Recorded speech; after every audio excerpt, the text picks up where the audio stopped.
In the beginning, there were 7 people embarking on a hike to Mount Sumbing, but as they approached day, the number increased to 11. Among the 11, there was one experienced woman, so John allowed her to join them. They started their journey from Semarang at 9 a.m. and reached Base Camp Garam at 12:20 p.m., as usual for hikers. They went through the administrative process, and among the 11, John had 4 close friends while the other 6 were from a hiking community on Facebook. John's 4 friends were Mark, Peter, Robert, and Michael. Before they began their ascent, they repacked their backpacks and also performed the Zur prayer. Finally, they reached a consensus to start their hike at 2 p.m. They walked through asphalt roads and passed by local houses, arriving at the first checkpoint at 2:35 p.m. They didn't rest there and proceeded to the second checkpoint. The trail from the first checkpoint to the second was somewhat steep but not too exhausting, offering beautiful views of local plantations and Mount Sindoro. On this part of the trail, they faced a choice between the old and new routes. John and his friends decided to take the old route for their ascent and the new one for their descent. They reached the second checkpoint at 4 p.m., taking a brief rest. At this point, Mark became the leader, being the most experienced hiker among them. Out of the 11 hikers, only 4 had hiking experience. John, one of them, had encountered supernatural phenomena before. They continued their hike cautiously, and as Maghrib prayer time approached, they took a break around 5:45 p.m. During the break, John and 3 others decided to perform their prayers. However, while praying, they experienced something unusual. John sensed a strange aura.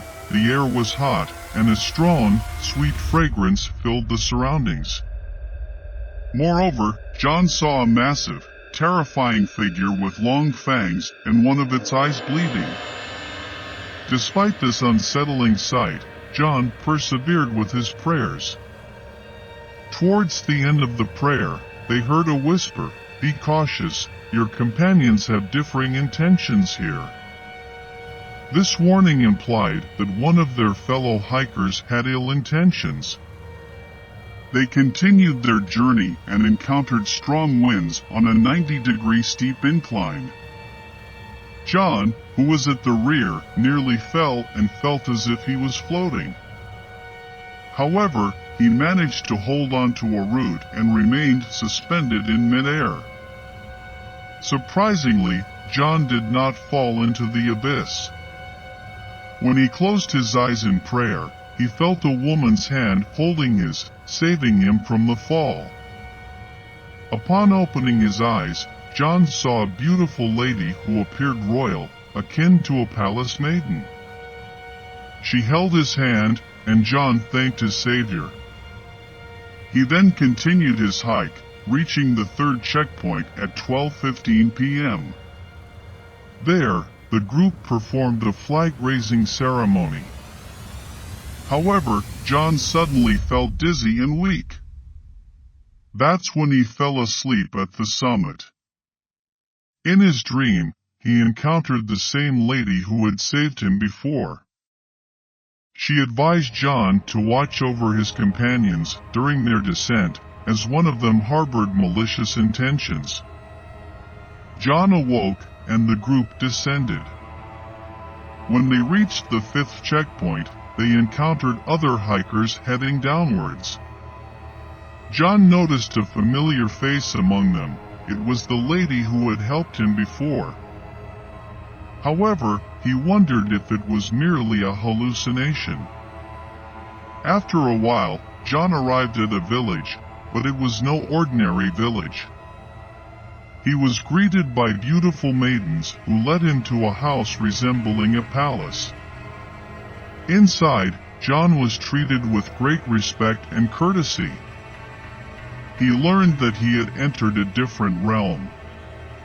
The queen of this realm introduced herself and called John by the name Sir Jonathan. John was honored and respected by the inhabitants of this realm. The lady who had previously helped him turned out to be the queen herself. In this realm, John felt a sense of reverence and was made to feel special. John was later escorted back to the world of humans near a river where local villagers bathed. It was already past midnight when John finally reached the village. He hurriedly searched for his companions, fearing for their safety, but he couldn't find them anywhere. John, who had been lost in another world, continued his search for his companions. As he wandered, the surroundings strangely brightened despite the late hour. Eventually, he stumbled upon a village, and the villagers welcomed him warmly. However, he couldn't shake the feeling that something unusual had happened on the mountain. John's adventure in the mystical realm had come to an end. He was back in the human world, but he couldn't forget the supernatural events he had witnessed. With his companions safely reunited, they returned to their daily lives, carrying with them a deeper understanding of the power of nature and the supernatural. They were grateful for their safe return and promised to always respect the mountain and its traditions during future hikes.